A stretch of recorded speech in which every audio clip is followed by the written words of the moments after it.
and teaching courses in polymer processing, polymer composites, tire technology and polymer material, and guided 6 theses.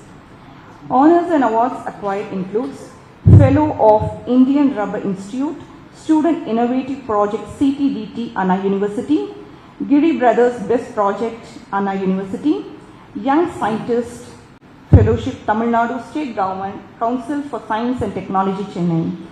Now, I request Professor Dr. K. Ravichandran, Dean, MIT, Chennai, to give the formal welcome to all the dignitaries, special guests, and the whole gathering present here. Sir, please.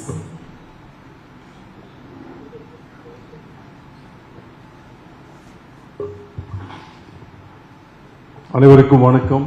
Very good morning to one and all. Respected chief guests of today's National Symposium of Unmanned Aerial Vehicles and Drones for Defense Application, Lieutenant General R.S. Reen, Director General, DGQA, Minister of Defense. Respected chief guests of today's function, Dr. G. Satish Reddy, President of Aeronautical Society of India, former Secretary, R&D, and Chairman DRDO, and Scientific Advisor to Raksha Mantri. Guest of Honor, Lieutenant General K.S. Bra, Dakshin Bharat Area, Minister of Defense. Our former Director of ISRO, Chandrayaan, Padma Shri, Dr. Mailsami Annadurai. Respected Vice Chancellor of Anna University, Professor Velraj sir. The organizer of this function, Professor K. Senthil Kumar,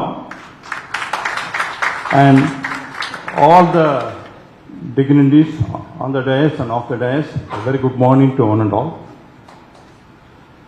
MIT was founded in the year 1949 by Sri Chinnasamy Rajam, a visionary, entrepreneur, eminent industrialist and philanthropist. Now MIT is celebrated its 75th year on 18 July to 28 July in a grand manner, and proceeded with a unveiling ceremony of releasing a postal stamp and cover to honor of our founder, followed by release of the souvenir. And the Platinum Jubilee celebration valediction function was visited by Chief Guest, our Higher Education Minister, Dr. K. Ponmudi, who felicitated and gave a special address. MIT has produced a notable alumni who has contributed a lot to the progress of the country, especially in the field of aerospace and also in other engineering fields. Some of the prominent alumni of the Aeronautical Department are our former President of India, Bharat Ratna, Dr. APJ Abdul Kalam, the former ISRO Chairman, Dr. K. Shivan, Sri Ram Narayan Agarwal, a noted aerospace engineer of India, considered as the father of Agni series of milestones. In addition to that, if you name any DRDO labs or any defense lab in our country, you will find one MIT. So that is the specialty of this campus, and our alumni is contributing a lot for the development of our country. I also take this occasion to say that a notable number of alumni from Bangalore visited this campus for the 75th year celebration and a grace of function. So on this occasion, I am happy to welcome Lieutenant General R.S. Dean, Director General, DGQA, Minister of Defense, as our esteemed chief guest for this national symposium. Welcome you, sir. Thank you so much. I would also like to extend a warm welcome to Dr. G. Satish Reddy, the President, Aeronautical Society of India, former Secretary, DD and R&D, and Chairman DRDO, and Scientific Advisor Raksha Mantri. Hearty welcome to you, sir. I also welcome our distinguished guest of honor, Lieutenant General K.S. Bra, General Officer Commanding, Dakshin Bharat Area, Minister of Defense, as a chief guest. Welcome you, sir. It is my distinct honor to extend a warm welcome to our esteemed Vice Chancellor of Anna University, Professor R. Velraj, who is supporting in all the areas of our activities. I welcome you, sir. I am delighted indeed in welcoming the Padma Shri Dr. Mailswamy Annadurai, former Director of Research Chandrayaan, who presents adds a touch to the distinction of this event. Welcome you, sir. I also welcome all the heads of the department, center directors, distinguished faculty members, and aspiring students and esteemed guests from various industries and organizations to this national symposium. CASR Center for Aerospace is doing various activities, started way back in the year 2001, and they started one of the main event is remote pilot training program, and they almost completed 111 batches, training around nearly 2,000 students. This is the first of India in our campus. Hats off to CASR and the leadership of Senthil Kumar. CASR also collaborated with the Tamil Nadu Unmanned Aerial Vehicle Corporation, and also they started to become in the drone production, and hope Tamil Nadu will become soon a drone capital of our country. So, with these few words, I welcome from the bottom of my heart everyone to this national symposium on unmanned aerial vehicle organized jointly by the Director General of Quality Assurance and Center for Aerospace Research. Thank you one and all.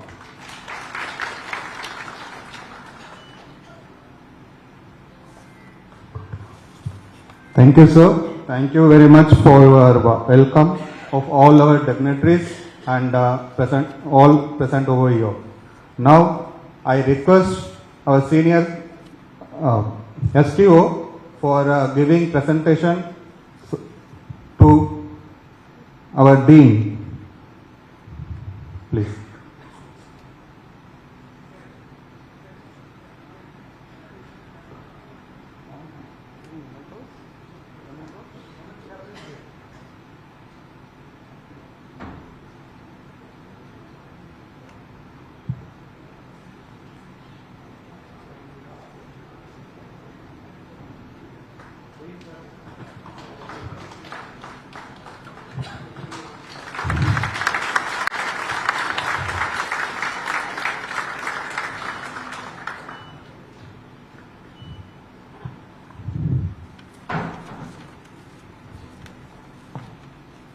Now, our next speaker is Professor Dr. K. Senthil Kumar, an outstanding technocrat, CEO and Director, Tamil Nadu Aerial Vehicle Corporation, distinguished himself as a pioneer in India and UAE scene.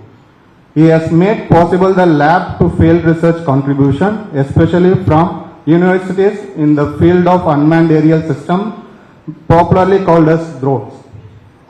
The concept of translational research to end-user capabilities of his UAV research had been vouched by various topmost civilian and military authorities in India and worldwide, notably being His Excellency our former President APJ Abdul Kalam and DARPA Department of Defense USA.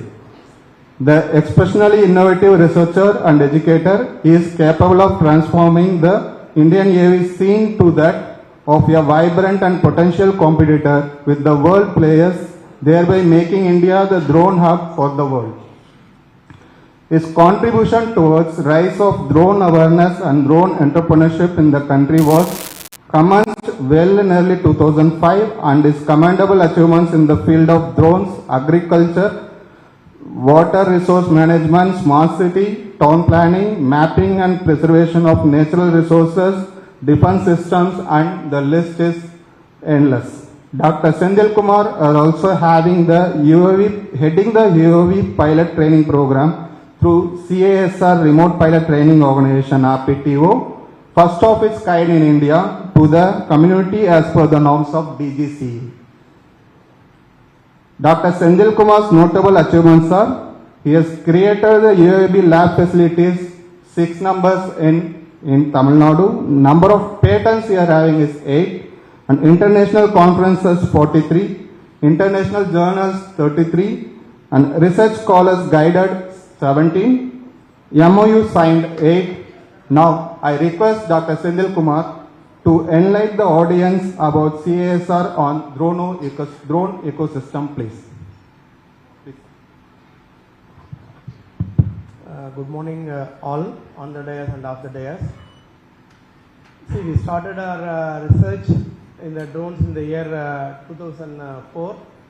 That's our initial torch-bearing approach. We felt drone is a future and drone has a lot of application in terms of civil and military application. So we started works with the needs of agriculture as well as army. So in 2004 we started our research, and that time we had a chance to interact with Dr. Satish Reddy sir. Almost 20 years we had a lot of discussion with DRDO, ADE, ADA. With their collaborative support and fastest approach, we achieved many things. I think the notable things are DARPA award in 2012 and followed by Australian Medical Express Challenge, and we developed many prototypes to product. I think in a lab to field level. We start our research and do the trials and make a prototypes, and with the same approach of DRDO, they'll develop a technology and they'll give it to the manufacturing partners. In similar way, the drones up to 100 kg, we took a very serious effort on that. Many of the technologies has been transferred to the technology MOU partners. They have set up huge manufacturing facilities, and based on that, we realized there are a lot of manpower is required for the country. So with the support of DGCA, we are in a first of its country, we started our drone pilot training academy called RPTO in the year December 2021. Still now we trained more than 2,100 drone pilots in the country. They are serving for various industries.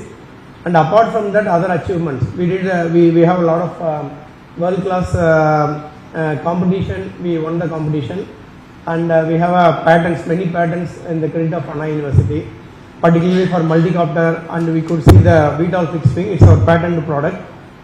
It is patented in the year 2012. Based on the patents, we transfer the technology. Now it's slowly coming up. Now the gaps, the certification, and we can do many things from the research, but when you go for the product, definitely civilian has to have a certification and the military has separate certification. There are two classes of certifications. The somewhat military certifications are very stringent. DGQA has approached us. Why don't we join together and have collaborations for trainings and certification and other regulatory aspects. Earlier, university has involved with the DGCA. With the DGCA, we formed a committee called QCA, Quality Council of India, that is working only for civilian bodies.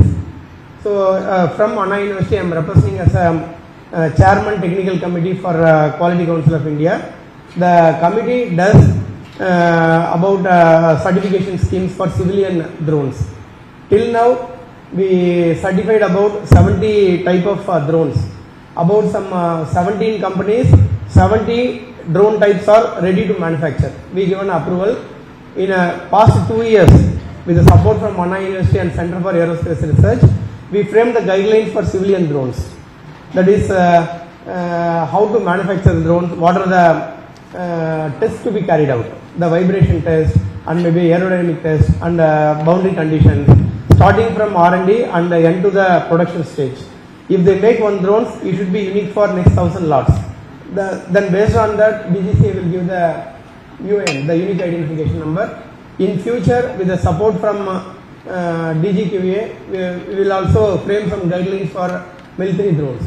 Maybe, of course, more than 100 kg Semilag is doing, DRDO Semilag is doing.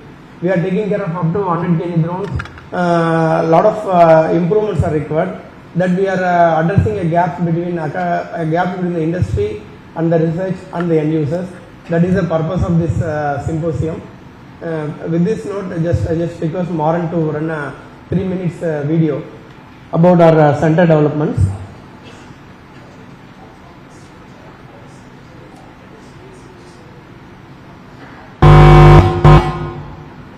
Maran, inga varala.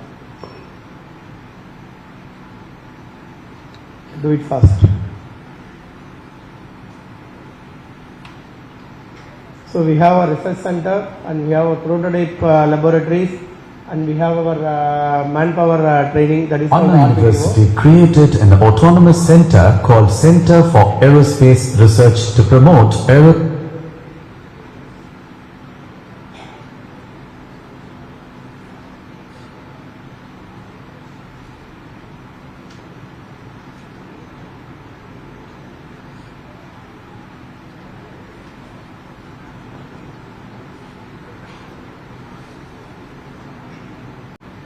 Maybe you can run at the end, you can continue the program.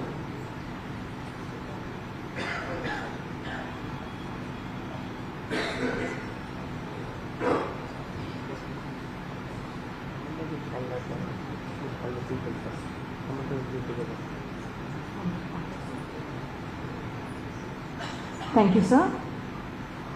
I now request Major General Naval Bhutani, Additional Director General, Radars and Systems, to present momentum to Professor Dr. K. Senthil Kumar, Director, CASR, MIT, Anna University. Sir, please.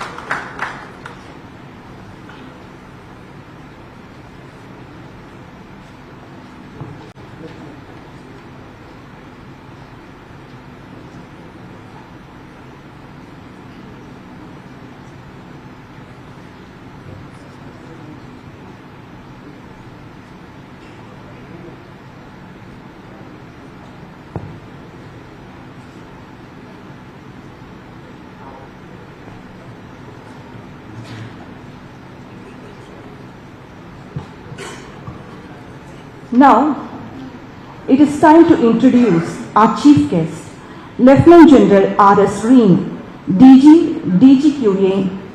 He will be joining us through video conferencing from Delhi. Few words about our DGQA.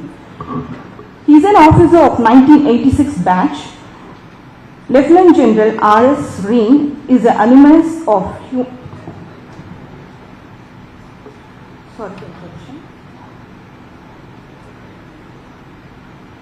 An officer of 1986 batch, Lieutenant General R.S. Reen is an alumnus of Indian Military Academy, Dehradun. The officer has done BE Electrical from National Institute of Technology, Srinagar. Apart from various courses of the Army, the officer has done specialization in radio engineering and post-graduation in communication engineering from MCEME, Secunderabad. The officer has commanded workshop in Jammu and Kashmir and Eastern Commands, and also served in MAG and Director General of EME. He has done certification in reliability engineering from IIT, Kharagpur, and is qualified lead auditor in QMS and IMS from Bureau Veritas, Bangalore. In addition, the officer is certified 6 Sigma Black Belt from Indian Statistical Institute, Calcutta. The officer has held various appointments at different establishments of DGQA dealing with QA and AHSP of electronics, electrical system, EW system, vehicle and radar and missile systems. The officer has also been senior faculty at Defence Institute of Quality Assurance, Bangalore. The officer was holding the appointment of Additional Director General of Electronics at Headquarters DGQA, New Delhi, before assuming the charge of DGQA on 22nd February 2023. As ADG QA Electronics, the officer has streamlined and optimized the functioning of CQAs of electronics, air vehicles, electronics and electronic warfare system. While holding additional charge of ADG QA vehicles, the officer was involved in the induction and QA of all types of vehicles.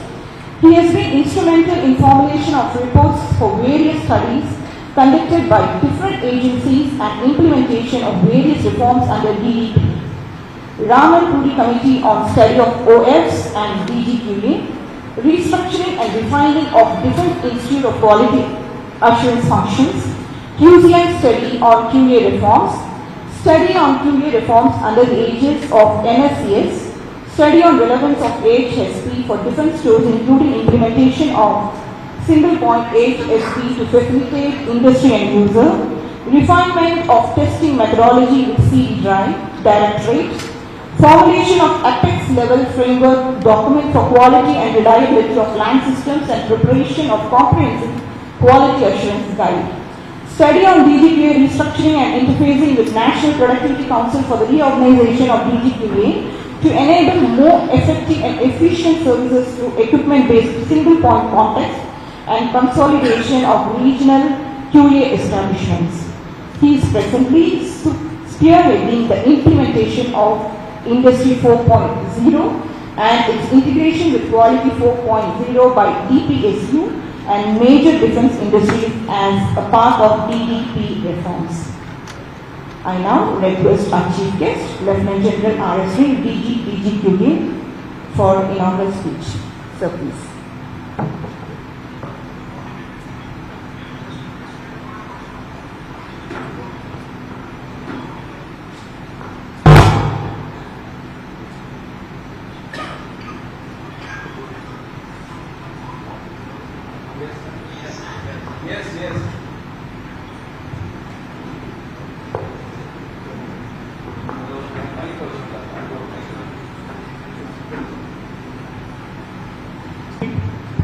Dr. Malia Swami Anadurai, Dr. R. Veleraj, distinguished scholars from academia, noted leaders from the industry, distinguished guests, ladies and gentlemen, good morning to you all.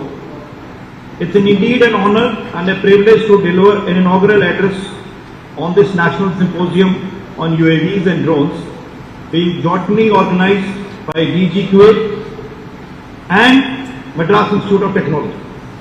The unique event being organized by this Madras Institute of Technology coincides with their platinum jubilee of the institute, for which I congratulate and compliment the institute. MIT for extending the wholehearted spirit for conducting the event at a short notice. Presence of prominent senior dignitaries for the event is heartwarming and underlining the importance of the event. Much as would have liked to attend it physically, though I requested the ADG R&S who is directly dealing with the UAVs to be there, but I am hanging my uniform on 31st of this month, so I had a heavily tight schedule in Delhi for which I could not attend. But thanks to technology that one can get connected even from a remote location. This symposium is a novel initiative towards creating awareness about various aspects of indigenization, design, development and production of UAVs and drones. Most important, the recent conflicts in Middle East and Europe have witnessed a significant rise in the deployment of aerial platforms, especially drones. And there is a heavy use of drones, if you see, in the Red Sea area today by those agencies which may have actually not produced it, but the technology is so available today that even the organized military forces can also acquire this technology. The forum brings key players from users, designers, industry, academia, DRDO on a single platform. So this I see as the one major objective of the today's symposium is getting people together and seeing that this technology is absorbed within the country and things are made within the country. This will synergize our effort to achieve objectives of Raksha Atmanirbharta in the fields of drones and UAVs. With the emergence of new industries in Tamil Nadu Industrial Corridor, supported by Dr. Kalam Advanced UAV Research Center at Madras Institute of Technology and Indian Institute of Technology, Madras, it becomes a hub of drone manufacturing. DGQA has put in its efforts towards creating several test facilities as per the gap analysis. And I will be happy in sharing with you that on 2nd of July, we have signed an MOU with TIDCO and Caltron to establish a full-fledged testing facility for the Tamil Nadu corridor. So all the industry which comes over in that area, maybe within a year's time, the complete infrastructure should be available to you. It's not only the infrastructure, even the runways are being made available to you DGAQA, which is a pattern QA organization of the air, has also been asked to take over few of the airfields which were either abandoned or not in use, and to use them especially for the purpose of UAV testing. It's not only in this area, even for the UP corridor also, we have a tie-up with IIT Kanpur, and we are also developing a setup with them.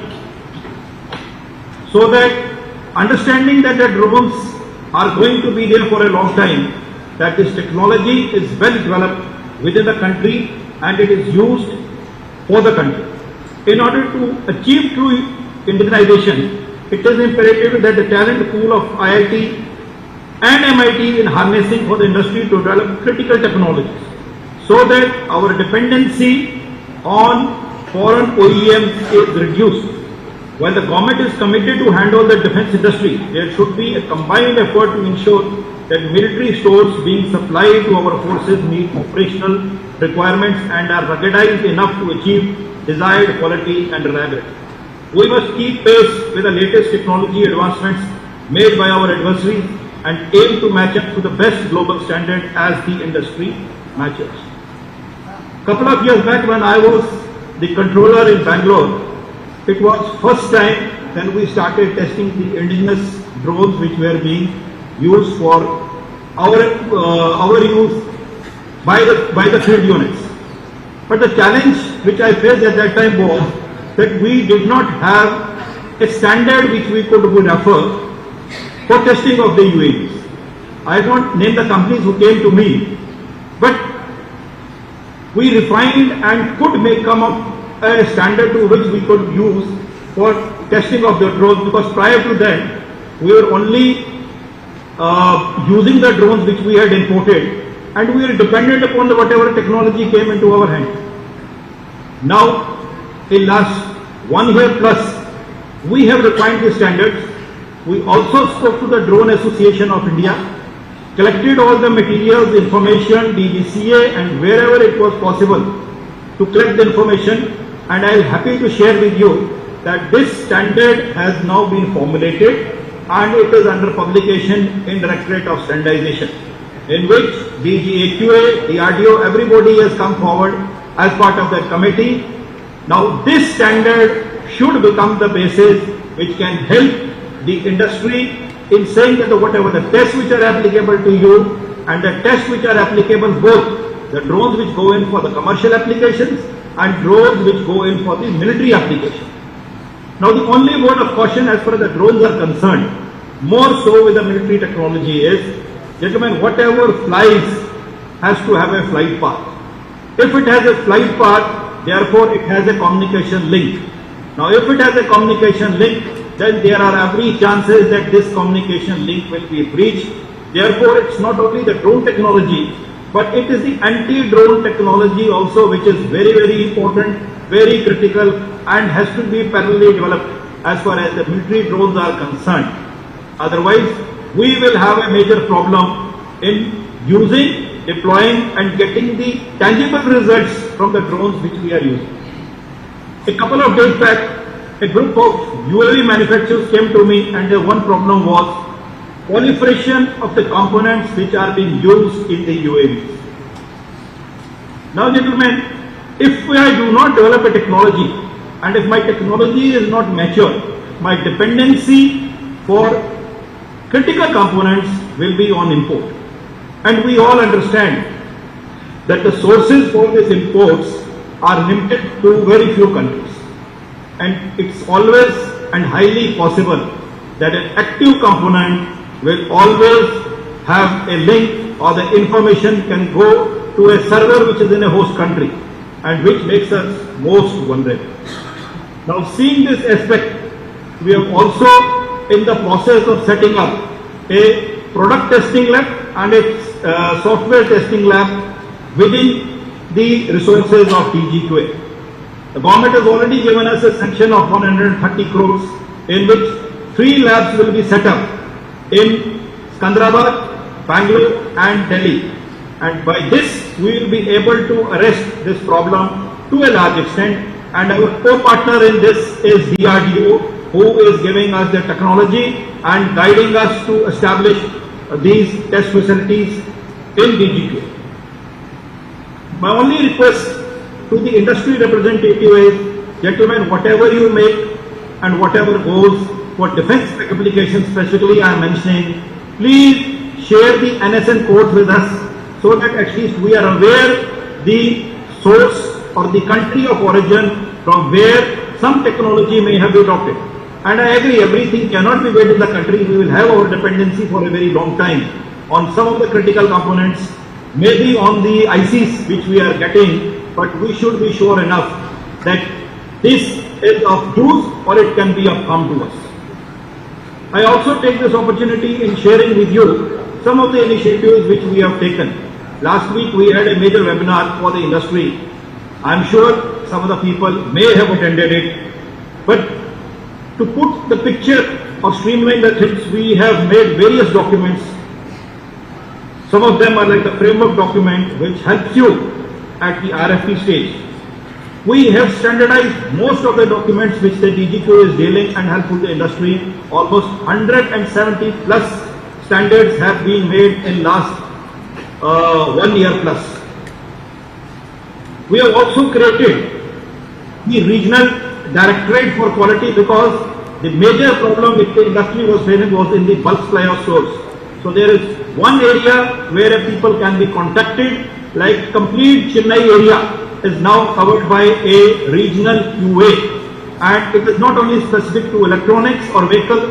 All the problems which the industry faces can now be represented to one zoner. Similarly, we have zones in other places of the country like Bombay, Delhi, Kanpur and Calcutta. Gentlemen, one big leap which we are taking is adoption of hybrid/remote QA using industry standard 4.0. It's already in the Prime Minister's 100 days program. We have 100 processes or the 100 products which have been lined up. We have already completed almost 26 projects. Every month we are adding about 25. So this is one great facility which will be there for the industry. If industry feels that their processes can be automized, I assure you the QA people will not come to your establishment. Please get remotely linked to us so that we are able to check your process online rather wasting each other's time and doing manual QA. The scheme like self-certification is already available to you. If your process is stable, if you are a supplier and if you feel so that you can take the responsibility of doing the QA yourself, kindly go ahead with it and do it. We are also developing our training institute, that is DICA at Bangalore. Like today, if we are in an agreement with the training establishment, that is the MIT, in conducting a seminar, all our courses in DICA henceforth will be certified courses. We have already done an MOU with IIT Hyderabad. We have an MOU with IIT Kharagpur. We have an MOU with Indian Statistical Institute. We have an MOU with Indian Institute of Science, and in the north we have an MOU with the Jindal Global University. And I feel if there is a potential, we can also have an MOU with MIT in whatever courses we can do, either offline or online, or we can get the professors from the MIT who can come to DICA and deliver their lectures. I am also sure today's interaction will synergize efforts of all stakeholders and strengthen the potential of drone industry, not only for self-reliance but also for export. Gentlemen, for exports, it has got a big potential. Today, it could be the monopoly of few countries, but India has to break this monopoly and we have to be a leading producer of drones for our use and also be a leading exporter of drones. With this, I wish all the very best to the participants for the great success of this symposium. Jai Hind and thank you all.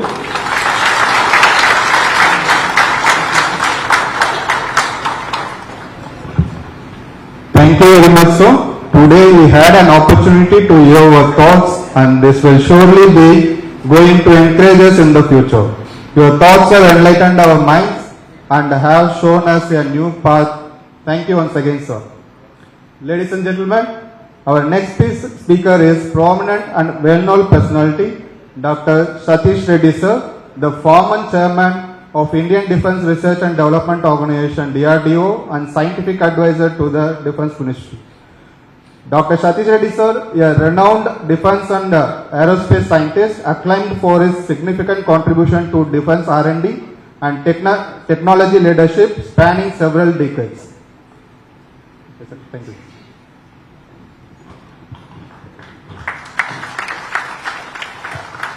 Namaskar. Very good morning to everyone here. The Honorable Vice Chancellor of MIT, Professor Velraj,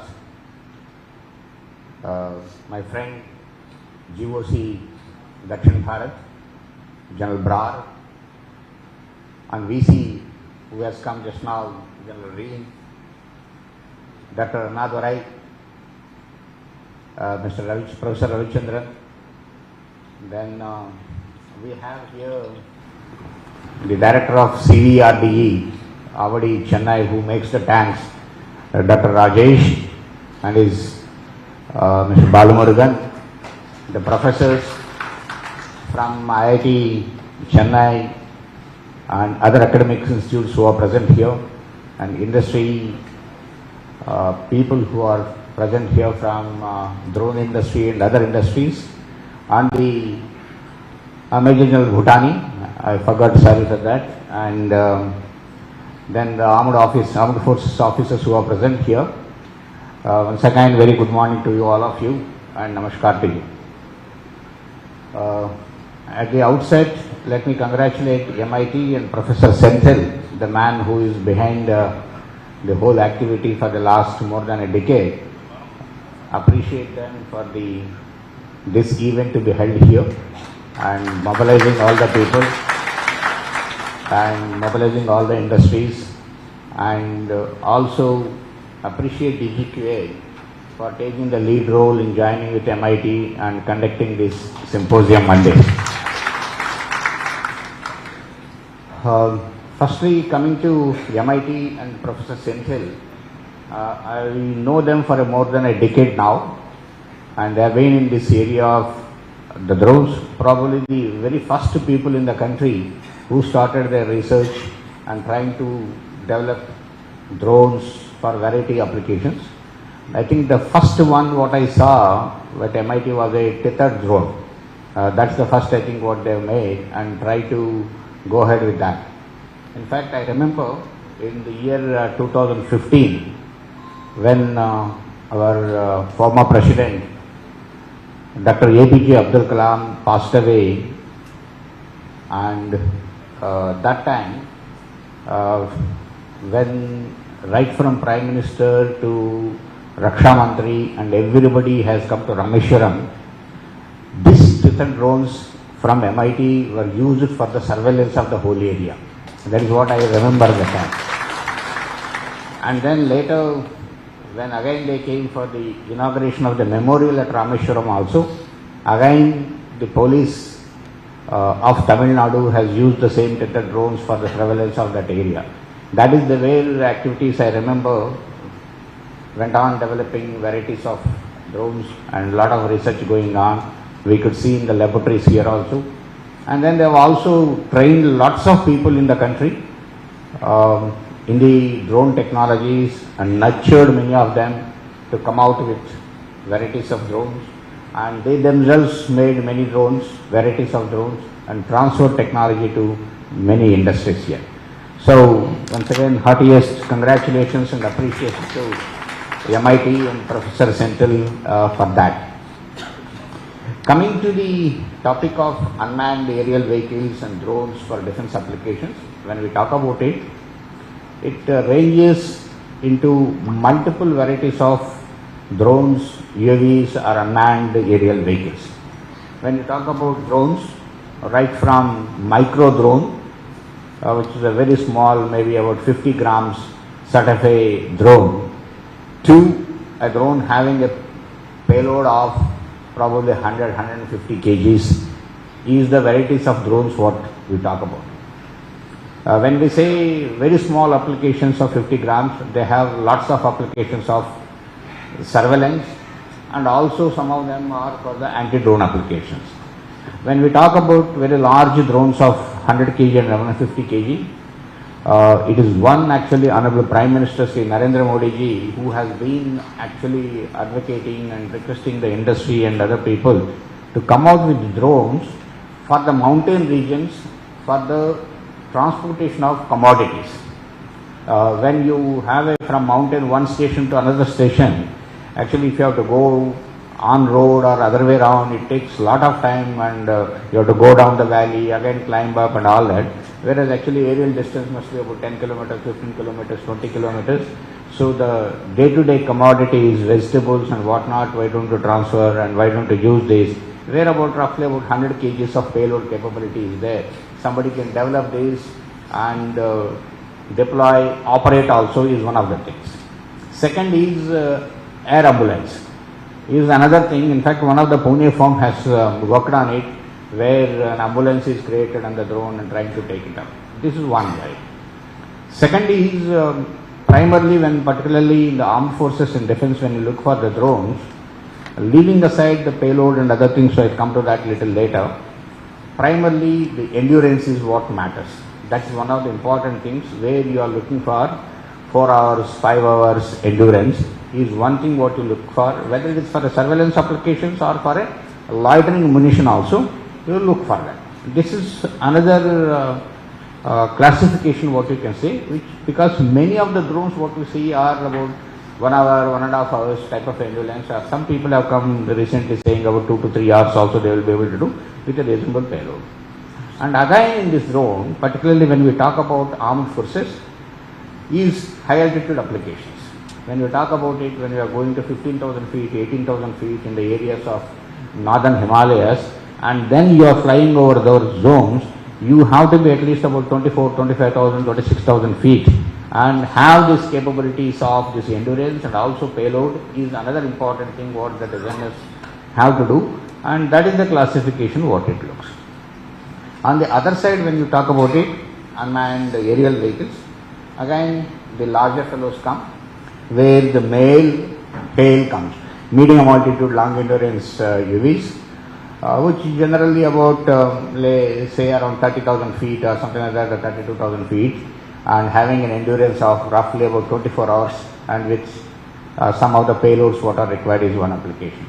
Another application is the hail, high altitude long endurance, about 40,000 feet roughly, and having endurance of similar 36 hours or something like that, or 24 hours, varieties of applications which we see that varieties of drones from Israel are talking about General Atomics, what we are talking about are some of those classifications which come to it. This is another thing where again the country is trying to develop, and the one what we have got developed in ADE, the Rustum 2 is a male category which has attained about 28,000 feet and roughly about 18 hours of endurance. This is one of the developments what has happened in the country, which need to take it forward to hail also. And when we talk about these drones, it is important to have stealth UAVs. When I talk about it, I say today if we have to develop, the country has to develop a hail. The hail having this roughly, let's say 40,000 feet and about 30 hours or 28 hours of endurance and all that, a very important feature what needs to be incorporated is a stealth technology. You are not detected, you are having surveillance related things or some of the weapons and all that is one aspect. And the next category comes is a very long endurance, stratosphere based UAV, wherein you are there in the atmosphere for let's say 3 months, 6 months and things like that is one of the important technologies where a lot of activities are happening. Probably I think day after tomorrow, ADRD Agra is holding a national symposium again at Delhi on this area, trying to do something in the stratosphere is one of the important activities what country is looking at. On the other side, a lot of work is going on in the country, and one of the startups also has come up on the unmanned helicopters. This is again a very important thing. If an unmanned helicopter can come in adverse conditions also, the stability of the vehicle is much better in the aerodynamics wise and the parameters wise is considered. And so there is somebody who has come up, who is in Gurgaon, who has come up with the unmanned helicopter application. Before that, actually, Professor Venkatesh from IIT Kanpur and IIT Jodhpur has been working on that very seriously. Now, again in IIT Kanpur, another professor is working on that seriously. The startup has come up with a model which is actually flying now, having endurances of about 4 hours and things like that on the unmanned helicopter. The next one in the military applications comes is the unmanned combat aerial vehicle, UCAV. Is a fighter aircraft which is unmanned. Let's say you take LCA. LCA unmanned is a UCAV application, what it can have. It has the weapons, it has everything, and it does everything except that there is a pilot. So these are all the varieties of works which go on in the drones, UAVs and unmanned aerial vehicles, whatever we talk about it, these are the classifications. Having talked about it, then comes is the payloads or the applications. When you talk about armed forces applications, one is the surveillance applications, second thing is the weapon. When you talk about it, surveillance applications, the types of payloads what are required on this are which are required, which needs to be developed, which needs to be highly miniaturized, is one important thing, where again a lot of work is going on in the country, talking about leaving aside the cameras, or talking about IR seekers or IR cameras and all that, leaving aside them, the types of other payloads which are coming up is like, let's say, AGPR, ground penetrating radar, which can detect either tunnels, which can detect mines. Flying at a lower altitude, you are able to detect the mines, you are able to detect the tunnels, is one of the important applications. Again, you need to have a very lightweight payload which is able to fit into the drone. This is one application. Again, couple of startups which are working on this are coming out with the payloads which are used for this. Second, synthetic aperture radar payload. This is again one more thing, where again there is some startup which has come out with a proto model which is about 4 kgs payload of a synthetic aperture radar. This is one thing. Again, the important one is the hyperspectral payload. This is another, again when I talk about it, hyperspectral payload, synthetic aperture radars are not new to this country. Many people, many applications, even actually first Chandrayaan mission also we had hyperspectral payload which is a 12 meters resolution at 100 kilometers altitude and all that we had actually in the Chandrayaan mission. But what we are talking about is highly miniaturized, below 5 kg type of a payload which comes and gives you resolutions is one thing.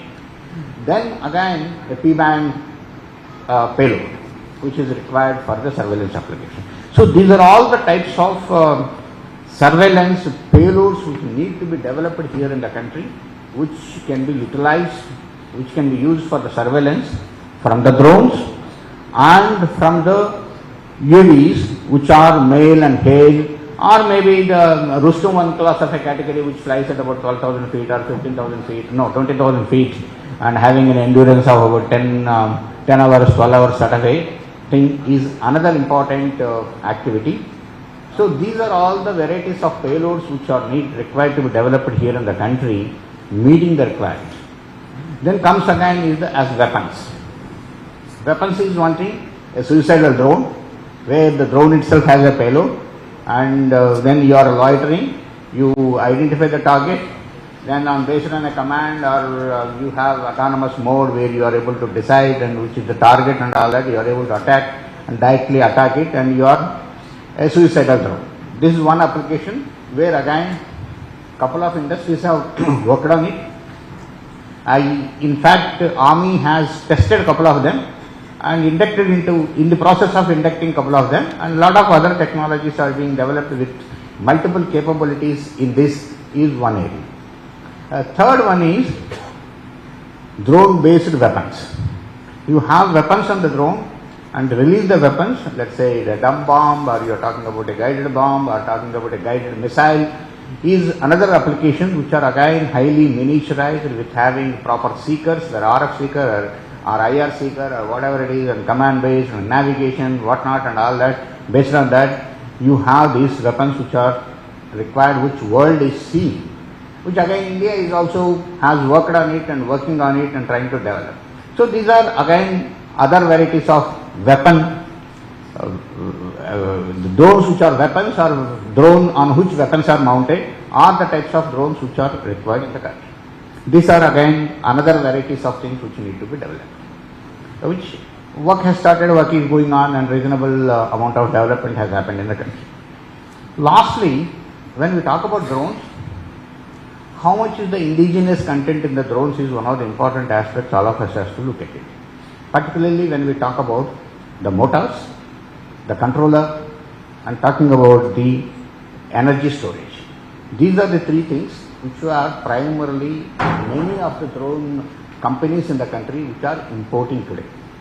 Yes, for a drone manufacturer, it is important that you need the item and it is available somewhere and you need to get it and you need to use it for you, and he doesn't go on researching on every component what is available. Yes, majority of the drone companies are having composites, manufacturing machines and all that, all those blades and other things which are required, or the frames which are required and all that, they themselves manufacture within their units and all that is separate. But what is required is, in the country, developing the motors and in fact having indigenous permanent magnets, the rare earths related magnets, and the motors and the controller, and also on the battery technology. This is one activity where both academic institutes or R&D organizations or some industry where, because large market is available for these things, all the probably in the country now I think roughly about 300 companies are there, 300 startups are there working on the drones, which all need these things, which we need to work, which we are presently depend mostly on the outside supply. So this is one important activity what we need to do. It is one important thing is when we talk about energy storage system, we may be having some batteries developed here and there in the country. Probably one or two labs also have developed the lithium ion batteries and all that. But primarily the manufacturers, except two people in the country probably, are depending on the cells imported here and then try to assemble a battery unit and try to use it. This is not actually what is Atmanirbhar, what is self-reliance. We need to have the core elements what are required, not for assembly and integration things. So this is one important thing. So if not lithium ion, probably we all should shift to lithium sulfur or sodium ion batteries, where the power density in the sodium ion is a little less, and we need to work on one of these two technologies. Just yesterday only some professor called me, and the first cell of lithium sulfur is ready with him. I am ready to transfer the technology to an industry. You please identify an industry. I am ready to transfer this, so that lithium sulfur particularly is easier to manufacture and availability is also little better, leaving aside the lithium problem. So this is one area where at least 2-3 companies, and it is good that 2-3 companies have come up in this area also. Both one in Calcutta, one in Hyderabad. There are extensive research is going on in this area. Leaving aside the academic institutes like IIT Chennai, Ramaprabhu, or talking about IIT Mumbai or IIT Patna and all that, where a lot of work is going on. This is one area the country as such need to. This is very important for the EVs also. Electric vehicles, what we have now very popularly coming up in the country, there also the batteries and the controllers or the BMS system, everything is imported from outside mostly, which we need to concentrate. Second, what I was talking about is the controller and electronics related also. Majority of the drone manufacturers are importing today, where the country has to concentrate more and more on the manufacturing side, and that is what the yesterday's budget also has focused on, where the country has to become a manufacturing hub. And we are not, there is no technology much in that, there is no great thing in that, there is no great design or anything in that, anybody can design in this country, but your capability to manufacture them in volumes and producing at a lower price is what is most important, what needs to be done. This is important. If you can do that, then you have a lot of export market. A country which imports, let's say 25% of the parts or 30% of the parts of a drone or whatever systems, and you cannot compete with the country which is supplying those things. This is very important aspect what we need to do. And for these 300 companies which are available in the country, one army, one Indian army or one Indian navy, one Indian air force or maybe BSF and all that cannot provide enough quantities and market for all these 300 companies. It is impossible. So we need to look at the global market. If you have to look at the global market, one is you have to be technologically advanced, or you need to have features, you need to have innovative features, and then the cost of the system also has to be lower. If the cost of the system has to be lower, then you where from your buying, that you need to manufacture here at a lower price than that. So that is one important research what needs to go on, leaving aside the drones or UAVs itself. This is one very serious activity what the country needs to take it up. So I am sure that all of you will take it up seriously, and I wish that the drone companies will be able to flourish and will be able to do a global marketing and get a lot of prosperity to them and also name and fame to this country, and the academic institutes and R&D organizations will be able to do enough research to see that all the indigenous systems will be able to get into these weapons. My best wishes to all of you and best wishes to the organizers, MIT and DGK and all, everyone, and Jai Hind, Namaskar.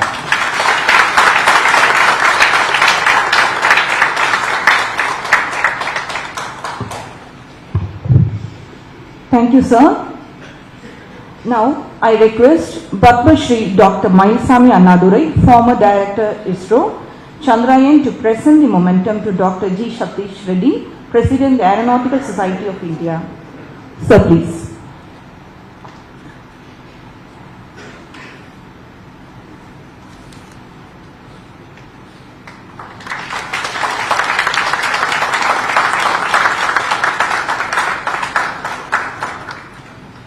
Thank you, sir.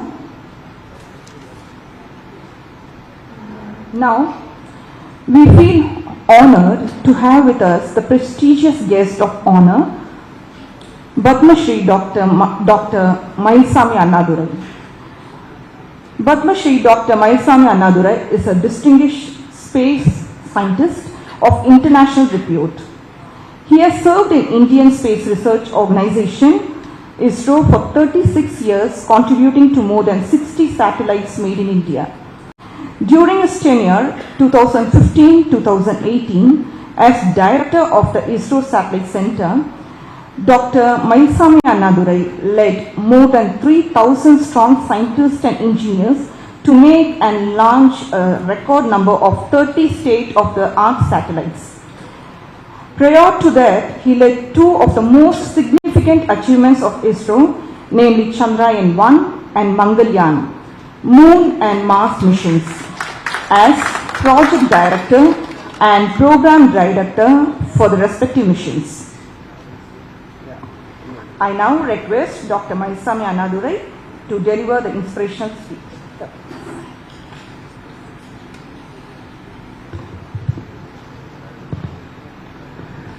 Dignitaries on the dais, off the dais, media, drone industry people, good morning to one and all. I think today's this particular podium, I remember 3 years back, we sat for how the drones can be used for Kishans, that the farmers' point of view. That means farmland, about that we talked about. Today we are talking about how the drones can be used at the borders. That means farm to border. That day I told, Yermunai Mudal, Pormunai Vare. I think that's what happening today.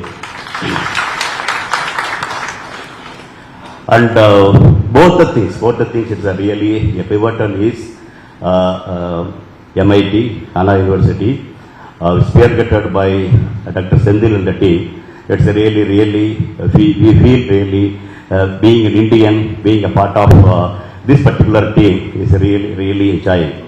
And coming to the today's discussion, this particular thing is concerned, Dr. Satish Reddy has touched the spectrum of the things, what is expected, what is now, and what is the challenges, technical, usability point of view, and what are the challenges sitting there. I think he almost touched the whole spectrum of the today's drone industry, looking at what's happening elsewhere, what problem may happen here, and how we have to keep with that. I think it's a very, very, very effectively has put. I think it's every one of his words definitely noteworthy to look at the Indian drone industry and to look forward how they can be equipped with to basically respond to whatever challenges has given.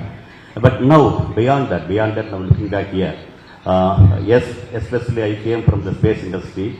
What is the lessons learned from there can be part and parcel of this particular thing, particular revenue here, especially a proactiveness as given by TS or the QA team. The defense point of view, drones point of view, it can come proactively. We started the space program with we bought out Apache sounding rocket when Armstrong landed on the moon. Our launch took place in Dumba. We started much, much later, but still, today you look at here, the same moon or Mars. When the international people look at here, they look at what India has from Chandrayaan 1. What our Mangalyaan has, how successfully they made it in the first attempt, they look behind.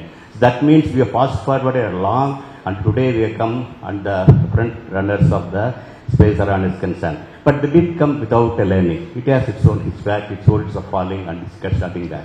So while just putting the things together, whether that can connect to today's what we are talking about, that's just a thinking about.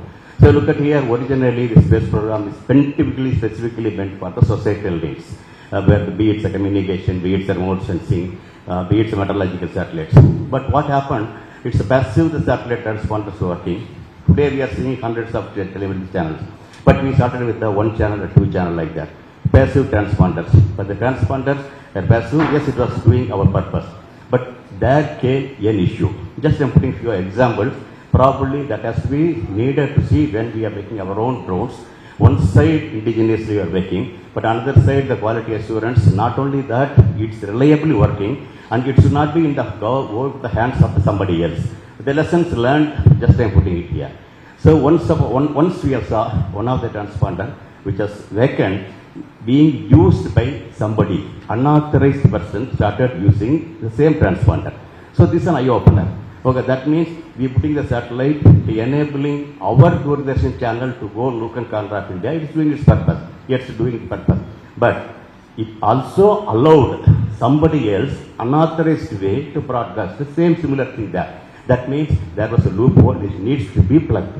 Yes, today such a thing is not possible. We attempt to do that. They happen to that. Similarly, you look beyond that. Our satellites we have put there, and our satellites supposed to listen to our commands. Correct? No? It has to whatever we are asking for this command, let us react back. Once in a fine day, our controller is calling me and asking, "Sir, our satellites are not responding to our commands."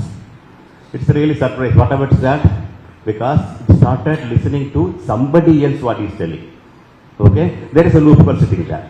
Okay, just I am putting some few dots I am putting here.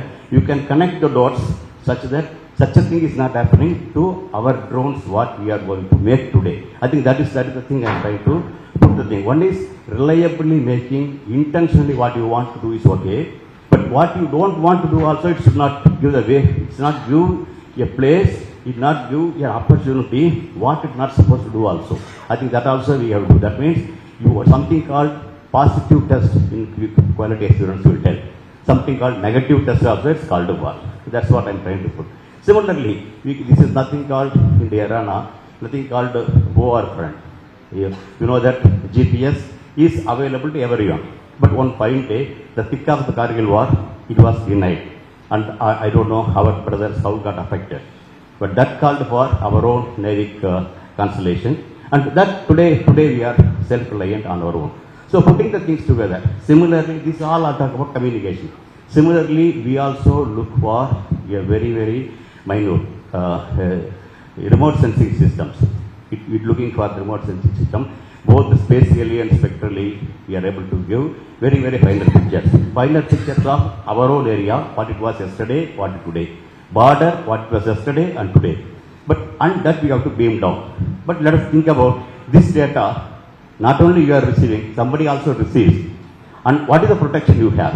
It definitely is called a bar. Now you put all the things here and look at the spectrum of drones, whatever, and the unmanned aerial vehicles, what Dr. Satish Reddy talked about.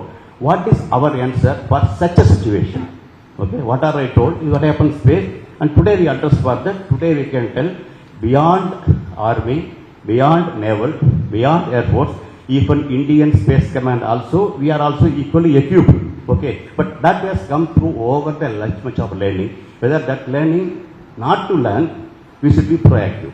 That is the thing. Because learning, falling and learning is one thing. Not to fall is looking at somebody has fallen so that I should not fall is another way. Is it possible to do that? Because that is the many times I told, if you have won first our mission, the first attempt itself succeeded Mangalyaan, it is not because our own thing. We have seen why elsewhere people fail, and we have seen to that such a failure is not there in our system.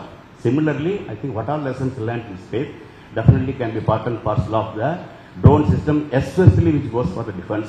I think we can build in that. I think today's that point of view, defense care system taking a proactive role, because we look at here our area. Yes, we started making the system, making it more reliable, but when making it reliable, one side the components, materials, yes, its reliability things are there, tested further.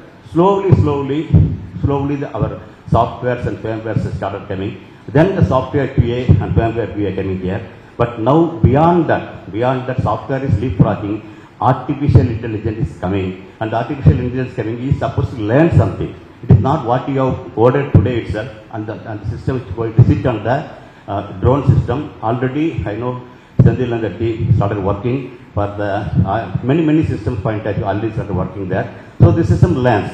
What it learns, what it delivers later is to be, as already I told, it should do the function what you want, but it's not the function which you don't want. I think that also has to be part and parcel of the system. To ensure that the system happens, definitely we need the way of testing, the way of ensuring that something happening there. So towards that, very proactively, the team have come forward, so that industries are brought, academia is brought, and the users are brought, and the DGQA also coming forward and looking at this, putting all the things together, such that we have more reliable system, doing the function what we want, not doing the function what we don't want. I think both also it is called for. And today the drones is providing everywhere. You know that during the COVID time, same MIT, Senthil and the team came forward and throughout Tamil Nadu, I think for the pest spray point of view, the drones made here used that. Farming used that. Cyclone time, both disaster management, they used that. Like that, very facets of that, the nook and corner, everywhere providing that. That providing a lot of opportunity. For example, one side we talk about the defense, another side the farming industry also. You look at India is an agrarian country, wherein you need the farmland point of view, many people to be attentive to that. But because of various reasons, the number of people going to the farm is shrinking.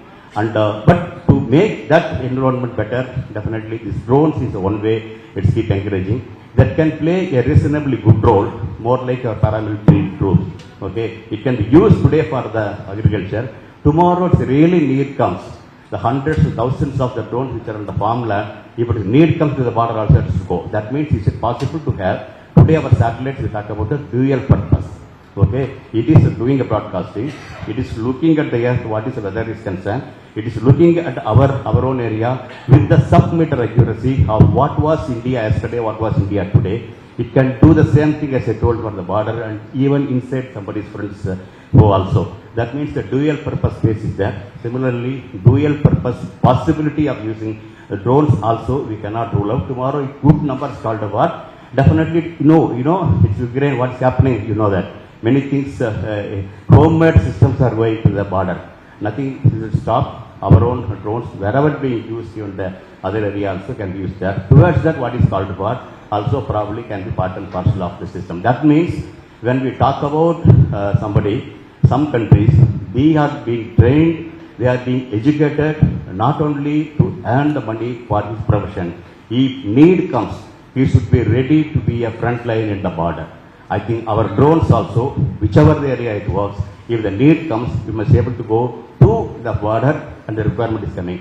Towards the what is called for, probably, definitely we can think about that also. With this thinking, with this my thought, thank you very much for giving me an opportunity and the best wishes for the today's conduct of the seminar, the symposium is concerned. Thank you very much.